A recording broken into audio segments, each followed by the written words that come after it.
अस्सलाम वालेकुम दोस्तों, मैं आपको अपने चैनल QS.P में खुश आमदीद कहता हूँ।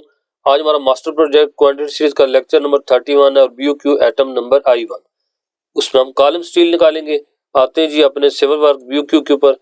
आप दोस्तों के साथ शेयर करते चलूँ कि हम मास्टर प्रोजेक्ट का जो है इंजीनियर एस्टिमेट तैयार कर रहे हैं, जिसमें हमारे पास बहुत सारी आइटम हो चुकी हैं, क्वांटिटीज हो चुकी हैं, कुछ के रेट हो चुके हैं। ऐसे ही हम इसके एस्केलेशन के ऊपर काम करेंगे, मास्टर प्रोजेक्ट की IPCs बनाएंगे, ऐसे कॉन्ट्रैक्ट एग्रीमेंट आपके साथ शेयर करेंगे, कॉन्ट्रैक्टर बिल कैसे बनाते हैं, और फिर ऐसे डिमांड समरीज, वेरिएशन और कंसलेशन वगैरह, ये सारी चीज़ें एक प्रोजेक्ट की आपके साथ मुकम्मल शेयर करेंगे।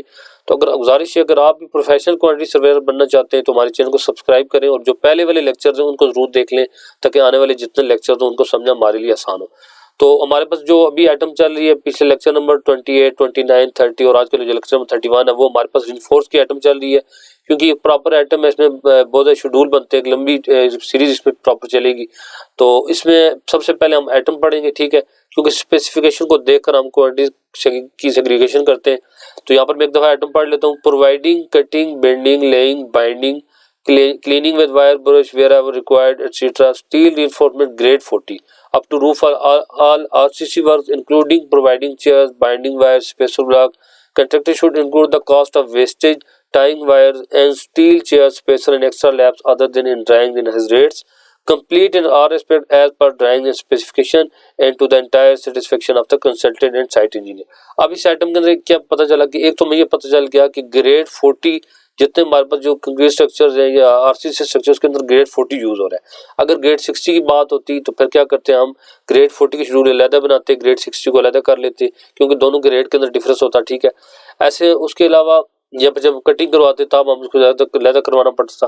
तो ये सारी चीज़ें उनको सामने रखना। उसके अलावा जैसे यहाँ पे बात कर रहे हैं कि भाई जो आपकी बाइंडिंग वायर, स्पेसर ब्लॉक, वो सारे रेट के अंदर शामिल होंगे। वो जब रेट एनालिसिस करेंगे तो वहाँ पर ये चीज़ समझ आ जाएगी। इसके अलावा लैब वगैरह की बात करें, जो लैब ड्राइंग के अंदर शो होंगे वो तो हमें पे किए जाएंगे, जो शो नहीं होंगे और किसी जगह पे लैब पाएंगे तो वो हमें रेट के अंदर लेने चाहिए। तो ये सारी चीज़ें सामने रखकर फिर हम क्वांटिटीज भी निकालेंगे, उसके हिसाब से रेट एनालिसिस भी करेंगे। तो इसी तरह जो हमारे पास लेक्चर नंबर हमारा 29 और लेक्चर नंबर 30 जो था वो हमारा फुटिंग का था, उसमें हमारा स्टील निकल चुका था, जो कि हमारे पास 1176 kg निकला था। आज हम करेंगे कॉलम को। तो आते हैं जी अपने वर्क बुक के ऊपर। बार बेंडिंग शेड्यूल की हमने अलग से वर्क बुक में। अच्छा, अब ये जो बार बेंडिंग शेड्यूल करने लगे तो इसके साथ साथ मैंने यहाँ पर जो स्ट्रक्चरल नोट्स है वो मैंने ओपन कर दिए, जो कि मेरा लेक्चर नंबर 28 है। इसमें डिटेल के साथ मैंने बता दिया कॉलम का स्टील कैसे निकालते हैं, स्लैब के लिए क्या क्या किन रूल रेगुलेशन को फॉलो किया जाएगा, बीम स्लैब की सारी चीज़ें शेयर की। अगर आपने ये नहीं देखा लेक्चर नंबर 28 उसको डिटेल से देख ले, क्योंकि बार बेंडिंग शेड्यूल सारा सारा इसी के बेस के ऊपर बनता है, लिहाजा इसका जब मैं जानना बहुत ज़्यादा ज़रूरी है। अब आते हैं जी अपनी शीट के ऊपर। तो ये फुटिंग का था जो कि हमने लेक्चर नंबर 29 और 30 में कर चुके थे। अब इसको हम साथ कर लेंगे हाइड, ठीक है, शीट यहीं पड़ेगी इसको।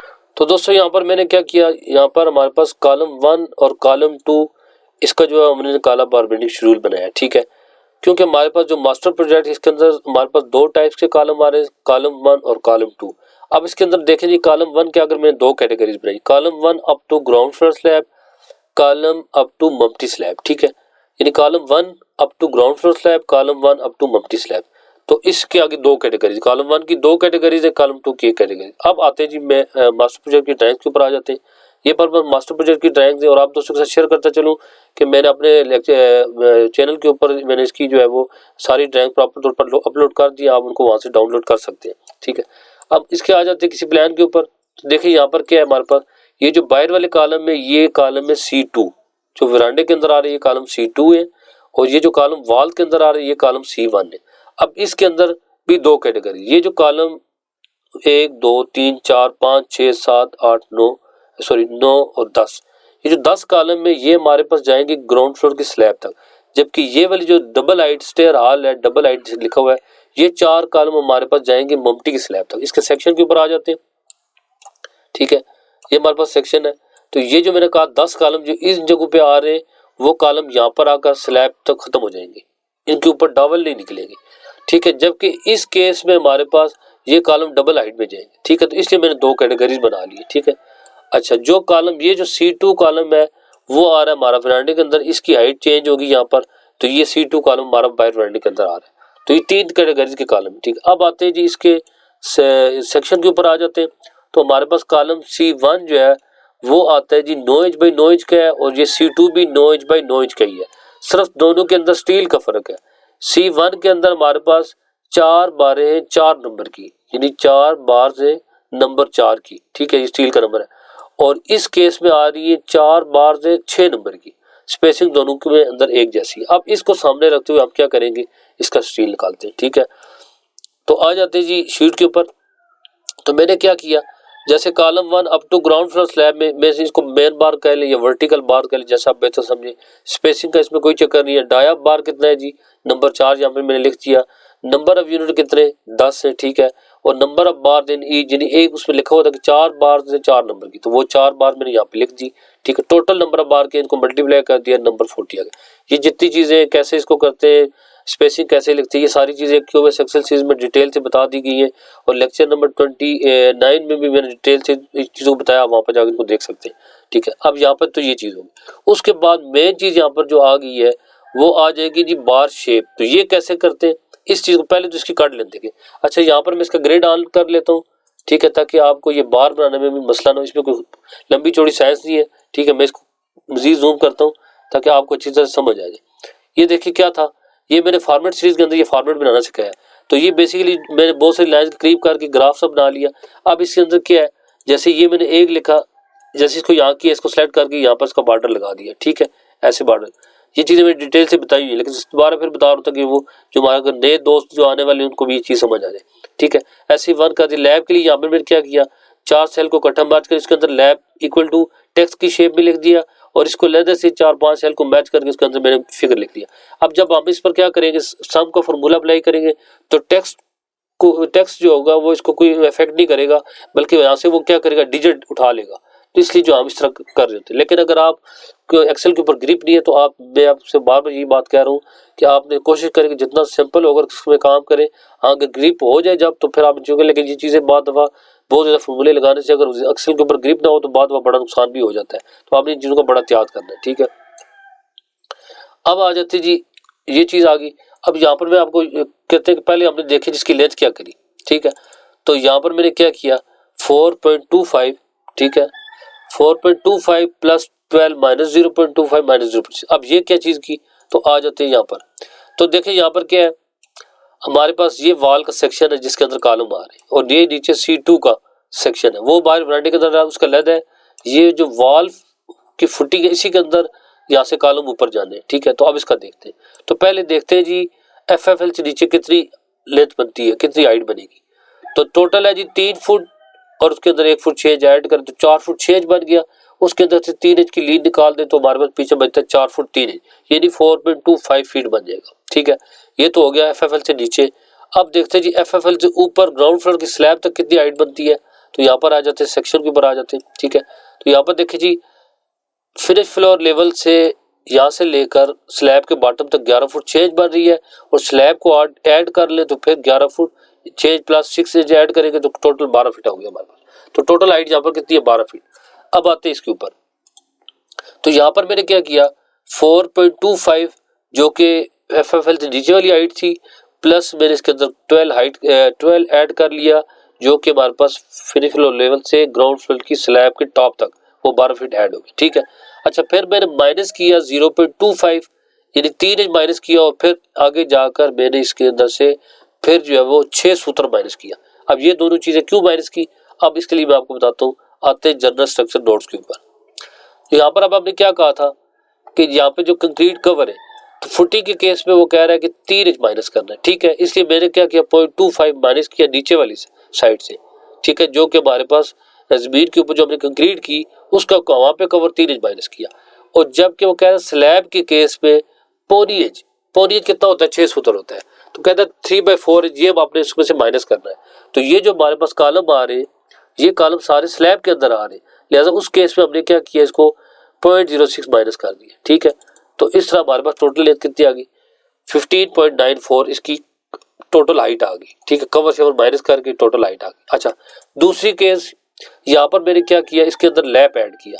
अब लैब क्यों ऐड किया, लैब का यहाँ पर क्या है, लैब, अब देखिए पहले तो यहाँ पर देख लेते लैब उसने कितना बताया।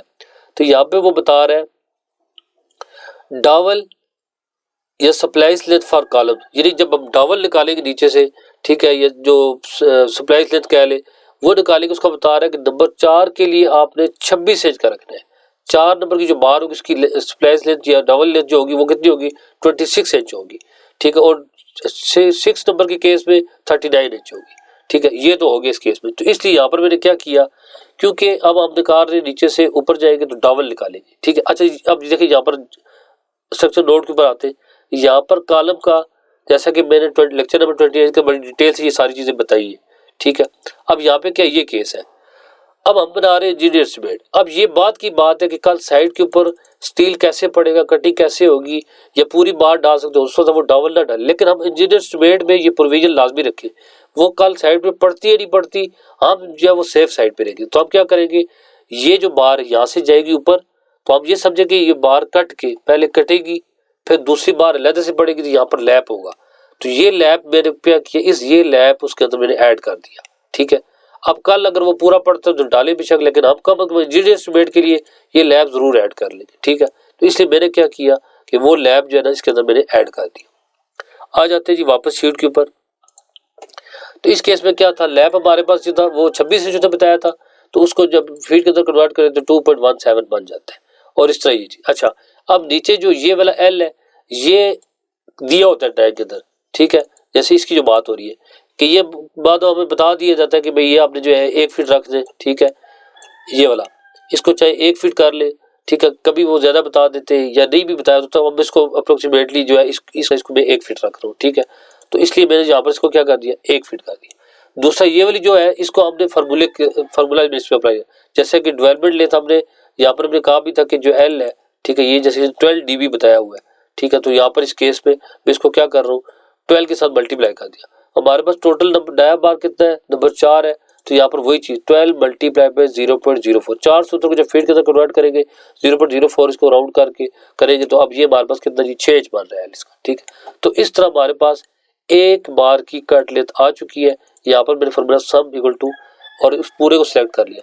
अच्छा, और अगर आप इस तरह नहीं कर सकते तो आप इसको मैनुअली कर ले। मैनुअली कैसे, जैसे मैं यहाँ से इक्वल डाल के ये जो से पहले को इसको सिलेक्ट कर लिया, फिर इसको सिलेक्ट कर लिया, फिर इसको सिलेक्ट कर लिया, फिर इसको सिलेक्ट कर लिया, यूं करके इसको कर सकते हैं। ठीक है, लेकिन अब जो चीज आपको आसानी लगे यूं कर ले। ये मेरे ख्याल में वंस में ऐड नहीं हुआ था, वो आपने इसको कर लेना है। अच्छा, अब ये चीज होगी तो इस तरह हमारे पास जो पहली बार की जो कट लेता है वो हो चुकी है। अच्छा, इसी तरह एक चीज और यहाँ पर कि कल जब साइड पर कटिंग करेंगे तो उसमें जो स्क्रैप बनता है वो बहुत सी चीजें आती है। तो वो बेसिकली अब वो चीजें जब हम रेट एनालिसिस करेंगे तो वो वेस्टेज वाला जो फैक्टर है उसके अंदर कवर करने की कोशिश करेंगे। तो ये चीजें हमारे सामने होनी चाहिए। उसके बाद आते हैं जी टाइज की बात करते हैं, ये रिंग्स की बात करते हैं। तो रिंग्स हमारे पास क्या था, सीधा सीधा भाई 8 इंच सेंटर से यहाँ पर बताया था। ठीक है, 8 इंच ये C1 का उसने बताया जी 8 इंच सेंटर। अब यहाँ पर अब दो चीजें, अगर वो अब जैसे इसे दे दिया कि 3 नंबर की बार का 8 इंच सेंटर करना है, तो अब हमने क्या करना, सिंपल इसको फॉलो करना है। पूरे कॉलम के ऊपर एक स्पेसिंग है। अगर यहाँ पर वो ये बात कह देता 3 number bar at the rate of 8 inch centre dash 10 inch centre कह देता, 12 इंच सेंटर कोई भी कह देता जो डिजाइन की रिक्वायरमेंट होती, ये 2 स्पेसिंग देता, तो उस केस से क्या मुराद होती, उससे मुराद ये होती कि जैसे मैंने लेक्चर नंबर 28 का बताया था कि कॉलम की जो है वो 3 जोन है। जैसे ये बॉटम और टॉप वाला जोन, इसके अंदर जो है वो हमारे पास स्पेसिंग जो है वो स्पेसिंग कम होती है, कम स्पेसिंग में जो रिंग डाली जाती है, टाइल्स डाली जाती है, जबकि जो मिड वाला पोर्शन होता है यहाँ पर स्पेसिंग बढ़ा दी जाती है। ये डिटेल से चीजें बताइए। अगर वो 2 स्पेसिंग बताता फिर हम क्या करते, इन दोनों की जो स्पेसिंग h/4 जो हाइट थी वो दोनों में से माइनस करेंगे, पूरी हाइट में से h/4 ये भी माइनस करेंगे, जो रिमेनिंग लेंथ होगी हाइट होगी उसको फिर हम जो दूसरी स्पेसिंग बताएगा वो उसके ऊपर डिवाइड करके वहां से रिंग निकालेंगे। ठीक है, लेकिन इस केस में क्योंकि हमारे पास उसने एक स्पेसिंग बताई है, लिहाजा हम उसको पूरी हाइट के ऊपर एक स्पेसिंग अप्लाई करें। तो यही वही चीज की मैंने 8 इंच सेंटर कह दिया, नया बार 3 उसने बताया था, नंबर ऑफ यूनिट वही 10 रहेंगे, नंबर ऑफ बार ये आप निकाल लेंगे। ठीक है, तो क्या है टोटल देखिए जी हमारे पास, यहाँ पे मैं इसका साइज चेंज करता हूँ। टोटल यहाँ पर इसकी लेंथ हाइट कितनी आ रही है 15.94, तो यहाँ पर मैं इसको 15.94 करता हूँ। पहले थोड़ी सी हाइट में मसला था, मैंने चेंज की थी 15.94। ठीक है, अब ये कर देंगे 15.94 डिवाइडेड बाय 8, इसको फीट के अंदर 0.67 प्लस 1 इसके अंदर ऐड कर देंगे और इस तरह हमारे पास टोटल कितनी आ गई 25। अब 25 आ गई तो मैंने इसको साथ मेलवल भी करना है, क्योंकि एक्सेल इसको राउंड कर रहा होता है। हो सकता है ये 24.88 हो, लेकिन हम इसको साथ दोबारा मेनुअल 25 लिखेंगे तो देखिए यहाँ पर चेंज हो चुका है। पहले क्या था, पहले था 61.9 लेंथ आ रही थी, जबकि अब मैं इसको, क्योंकि वो पॉइंट जैसे हो सकता 24.5 उसको 25 शो कर रहा है एक्सेल, लेकिन जब मैं इसको मैनुअल 25 किया तो आप देखिए वो बढ़ा चुका है। तो या तो अगर इस पे कर रहे हैं फिर हमने मैनुअल करना है, तो अगर अलग से कैलकुलेटर के ऊपर कर रहे हैं तब तो हम वैसे ही वो पूरा डिजिट डाल देते हैं। ठीक है, ये चीज़ होगी यहाँ पर क्लियर। उसका टोटल नंबर ऑफ बार हमारे पास यहाँ पर। अच्छा, अब इसके अंदर यहाँ पर एक चीज़ है, इस चीज़ के अंदर क्या है कि जैसे कॉलम की बात करें तो कॉलम के अंदर जैसे यहाँ पर हमारा प्लेस बी बार है, ठीक है, ऐसे यहाँ पर कोई कॉलम आ रहा है, तो जंक्शन के अंदर अमूमन क्या होता है, स्टील जो रिंग्स टाइज होते हैं वो पढ़ नहीं रहे होते। ठीक है, स्टील फिक्सर कहते हैं जी, वहाँ पर वो नहीं पढ़ सकते या वो नहीं डालते, अक्सर ये होता है। लेकिन डिज़ाइन में कहा जाता है कि भाई ये डाले जाए। ठीक है, स्ट्रक्चर इंजीनियर भी यही कहे कि भाई वो किसको डाला जाए। ठीक है, यू डाल दीजिए जो भी है, लेकिन हम इंजीनियर एस्टिमेट बना रहे हैं तो लिहाजा हम इस रिस्क में नहीं पड़ेंगे। थ्रू आउट पूरी ले, चाहे वो प्लेन बीम आ रहा है, चाहे वो स्लैब का बीम आ रहा है, लिंटर बीम आ रहा है, हम कॉलम का रिंग थ्रू आउट पूरे इंजीनियर एस्टिमेट के ले लेंगे। अब कल साइड में पढ़ते नहीं पढ़ते वो बात की बात है। ठीक है, तो अब इस जगह पर मैंने क्या किया, इसलिए मैंने प्लेन बीम की जो हाइट है बीच में, लिंटल बीम की हाइट है, स्लैब वो किसी को माइनस नहीं किया, जो पूरी बार है उसी की लेंथ के ऊपर मैंने क्या कर दिया, इसको करके 25 रिंग निकाल दी। ये चीज़ यहाँ पर होगी। उसके बाद ये चीज़ समझ लें, अब ये रिंग पहली दफ़ा इसकी शेप जो है वो आपके साथ मैं शेयर कर देता हूँ। क्या किया मैंने कि जैसे ये सारे सेलेक्ट करके इसकी शेप बना ली, यहाँ पर यहाँ पर कुछ मैंने 7-8 सेल को इकट्ठा करके उसको मर्ज किया, और इसके अंदर ये जो लिखी है मैंने, ये जो हुक्स बन रही है, ठीक है, ये जो हुक्स बन रही है छोटी वाली, इसका मैंने लिखा 0.25 3 इंच लिए। कैसे, जैसे हमने यहाँ पर जनरल स्ट्रक्चर नोट्स के अंदर एक चीज़ देखी थी, जैसे यहाँ पर क्या कह रहा है, हुक्स कह रहा है कि भाई 6 dB हो या मिनिमम 3 इंच हो, तो मैं यहाँ पर इसको मिनिमम 3 इंच कर रहा हूँ। ठीक है, अब ये चीज़ें वेरी करती रहेंगी, मतलब जनरल स्ट्रक्चर नोट के तो कुछ दिया होगा तो आप बस उसको फॉलो करना है। यहाँ पर मैं 3 इंच को रख रहा हूँ। ठीक है, तो इस केस में मैंने क्या किया, 0.25 लिख दिया फीट के अंदर। ठीक है, अच्छा बनाया कैसे, ये बाहर वाला बॉर्डर लगा दिए, ये दो सेल को मैंने क्या कर दिया, एक को सिलेक्ट किया फॉर्मेट सेल के अंदर जाकर, और यहाँ पर इसकी ये डायगोनल जो है इसको मैंने बॉर्डर लगा दिया, तो वो गोया ऐसे शो है जैसे हुक बनी हुई है। ठीक है, एक और नीचे वाले को लहदा कर दिया, ऐसे लग रहा है 2 हुक से, तो अब ये चीज़ बनाना आसान है, इसमें कुछ ज़्यादा लंबा चौड़ा मसला नहीं है। अच्छा, अब आते हैं जी, ये चीज़ यहाँ पर होगी, तो अब देखिए जी मैंने क्या कि 0.25 एक हुक का 3 इंच का साइज रखा। ठीक है, एक का लिख दिया, ये जो साइड है एक साइड को 0.5 क्यों लिखा, क्योंकि 9 इंच है, 9 इंच में से ये जो जनरल स्ट्रक्चर नोट के अंदर लिखा हुआ है कि जो उसका कंक्रीट कवर 1.5 इंच माइनस हो गया एक तरफ से, तो जब दोनों तरफ से माइनस हो तो 1.5 3 इंच हो जाएगा, तो 0.75 में से मैंने 0.25 3 इंच माइनस कर दी, तो एक साइड की इसकी आ गई लेंथ आ गई, दूसरी तरफ 9 इंच बाई 9 इंच क्या, दूसरी तरफ 0.5 ही रहेगा। अब ये दो होगी, तो टोटल अब देखें क्या है, एक हुक की यहाँ पे साइज लिखा है, एक साइड की ये साइज लिखा है, एक इस साइड का, तो इसका मतलब क्या 3 साइड का लिखा हुआ, 3 डायमेंशन लिखी, 3 नहीं लिखी मैंने इसके अंदर। ठीक है, अगर वो लिखेंगे तो वो खिचड़ी बन जाएगी। तो यहाँ पर मैंने क्या किया, इसके अंदर देखिए सम का जो फॉर्मूला लगा हुआ है सब के ऊपर अप्लाई करके, तो 3 साइड तो सम के अंदर आ गई, मल्टीप्लाई में जब 2 करेंगे जो 3 साइड रहती होगी वो भी फॉर्मूले के अंदर ऐड हो जाएगी। तो यहाँ पर ये चीज़ की ये भी कर सकते हैं, नहीं तो आप मैनुअल भी कर सकते हैं, 0.5 प्लस 0.5 प्लस 0.5 और फिर ब्रैकेट डालकर इसी को मल्टीप्लाई में 2 कर देंगे, तो ये केस भी हो सकता है। ठीक है, लेकिन एहतियात बहुत ज़्यादा करने में, बार बार ये चीज़ आपसे कह रहा हूँ, एक्सेल के अंदर गलती के चांसेस नहीं होते, गलती करेंगे तो नुकसान होगा। तो देखिए ये चीज़ होगी, तो मैं दोबारा इसको सम वाले फॉर्मूले को रखता हूँ। ठीक है, और इस तरह हमारे पास ये रिंग का जो साइज़ है, कट लेंथ है, ये टोटल हमारे पास 2.5 फुट आ चुकी है।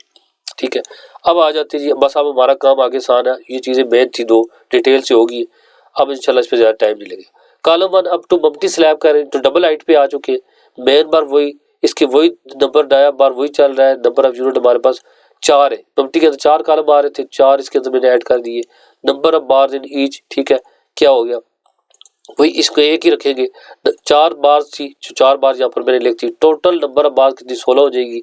ठीक है, अब यहाँ पे इसकी कट लें।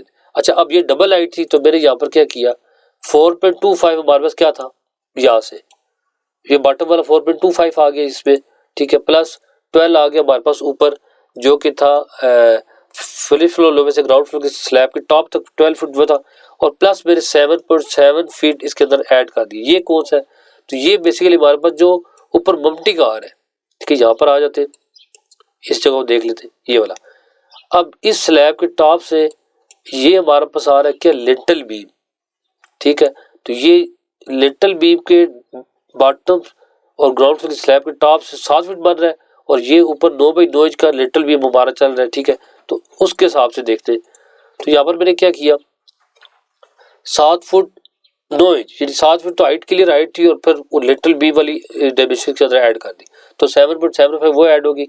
फिर -0.25 क्या किया, जो कि हमारे पास नीचे से जो कॉलम जहाँ से स्टार्ट हो रहा है फुटिंग से वो कंक्रीट कवर माइनस कर दिया, और लिटिल बीम ऊपर आ रहा है तो मैं लिटिल बीम को से कवर बताया 1.5 इंच होता है, तो वो 1.13 में इसके अंदर से माइनस कर दिया और इस तरह 23.62 इसकी हाइट आ गई। अच्छा अब देखिए जी, इसके अंदर लैब मैंने 2 ऐड कर दी। लैब 2 क्यों ऐड किए, नीचे से डबल निकलेगा ग्राउंड फ्लोर के स्लैब के साथ, वो करेक्शन के लिए एक लैब, और दूसरा मप्टी की जो ये हाइट है कॉलम है उसका, और नीचे वाले कॉलम से कनेक्शन के लिए क्या होगा, दूसरा डावल। तो यहाँ पर मैंने 2 डावल जो है वो यहाँ पर ऐड कर दिए। अब 2 लैब लिख दिए, तो मैंने क्या किया, 2.17 को मल्टीप्लाई में 2 कर दिया, तो वो जो लेंथ है वो दोनों की ऐड हो जाएगी, तो 4.34 2 लैब्स के अंदर ऐड होगी, ये चीज होगी। उसके बाद इसके रिंग्स वही चीज 8 से सेंटर 3 नंबर हो जाएंगे, नंबर जो 4 आ रहे हैं हमारे पास।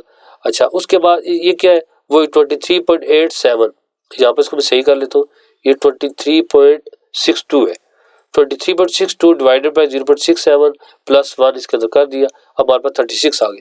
अब 36 ये क्या है, इसको राउंड कर रहा है, तो यहाँ पर फिर आपको शो भी कर देता हूँ, ये देखिए वो 36.3 है, तो यहाँ पे वैसे वो एज सेफ साइड पे, लेकिन फिर भी हम इसको मैनुअल कर देंगे, ठीक है 36 करेंगे।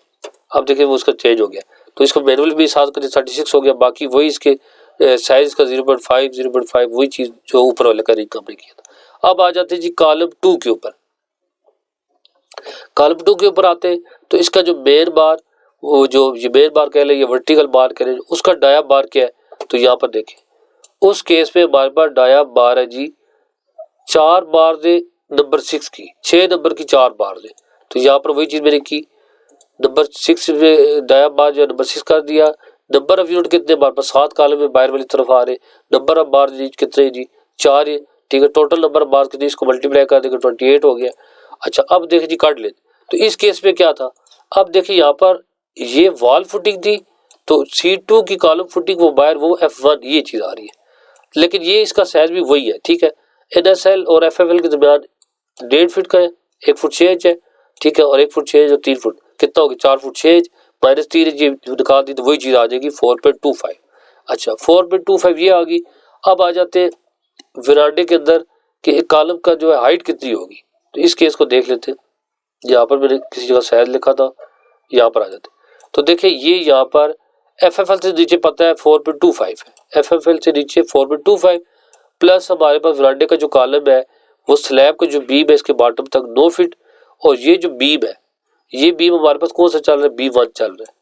किस जगह पर देखिए, यहाँ पर देख लेते हैं, ये हमारे पास ग्राउंड फ्लोर स्लैब की बीम, तो B1 है ये। अब B1 का डिटेल में जाए तो यहाँ पर क्या है, इसका साइज B1 का 1 फुट 6 इंच है, टोटल इसकी जो डेप्थ है 1 फुट 6 इंच है, B3 भी 1 फुट 6 इंच है, B2 भी 1 फुट 6 इंच है।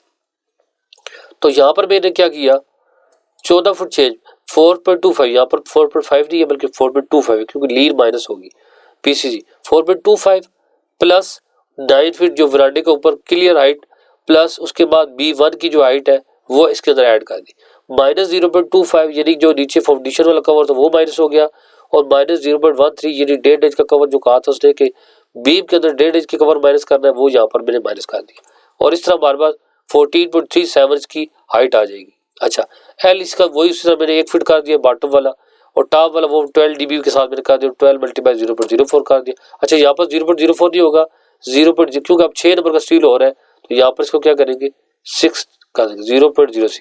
अब देखिए इसका तकरीबन वो कह सकते हैं आप इसको कि कितने में जा रहे हैं, 6 इंच ऊपर चला गया, ठीक है।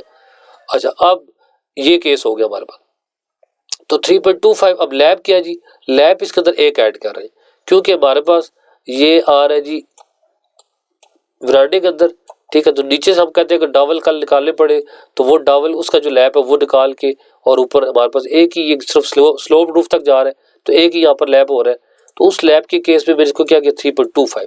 अच्छा अब 3.25 क्यों किया, क्योंकि हमारे पास यहाँ पर नंबर ऑफ बार जो है वो 6 है, ठीक है। तो जनरल स्ट्रक्चर नोट्स के अंदर देखें, इसने कहा है कि जो डावल होगा 6 नंबर की बार की पाया 39 इंच, 39 इंच, ठीक है।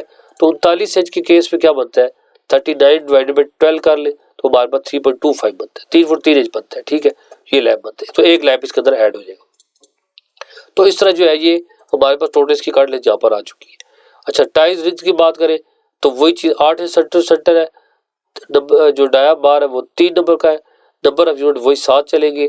अच्छा, total number of bar in each ये कैसे है, 14.62 यहाँ पर 14.37 अब हो जाएगा, 14.37 डिवाइडेड बाय 0.67 8 इंच प्लस 1 इसके अंदर ऐड कर देंगे तो ये 22 को मैं अब मैनुअल भी साथ लिख देता हूँ, ठीक है। टोटल नंबर बाद 154 आ चुके हैं। कट लेंथ इसकी वही कि साइज का 9 इंच का 9 बाई 9 इंच का ही था, तो वो जैसे हमने ऊपर किया वही चीज़ हमारे पास यहाँ पर कट लेता है। और इस तरह हमारे पास जो है कॉलम का जो स्टील टोटल निकल आ चुका है। यहाँ से एकदम हम साहब का फॉर्मूले देख लेंगे, चीज़ें देख लेंगे भाई कोई गलती तो नहीं हो रही। यूनिट ऑफ वेट हमारे पास जैसे ये चीज़ें सारी पहले बताई हुई है, टोटल वेट 983 kg में आ गया और टन की बात करें डिवाइडेड बाय 1000 करें तो 0.983 आ गया। तो इस तरह दोस्तों हमारे पास जो है वो कॉलम का जो स्टील जो है वो अल्हम्दुलिल्लाह मुकम्मल हो चुका है। उम्मीद है कि अब आप इंशाल्लाह इसमें किसी किस्म की कोई कन्फ्यूजन नहीं होगी। तो अगर आपको वीडियो पसंद आई है और चैनल सब्सक्राइब नहीं किया तो चैनल सब्सक्राइब करें, लाइक करें, शेयर करें और बेल आइकन का बटन जरूर दबाएं ताकि आने वाली जितनी वीडियोस उनका नोटिफिकेशन आप तक पहुंचता रहे। तो नेक्स्ट वीडियो तक के लिए हमें इजाजत दीजिए। अल्लाह हाफिज़।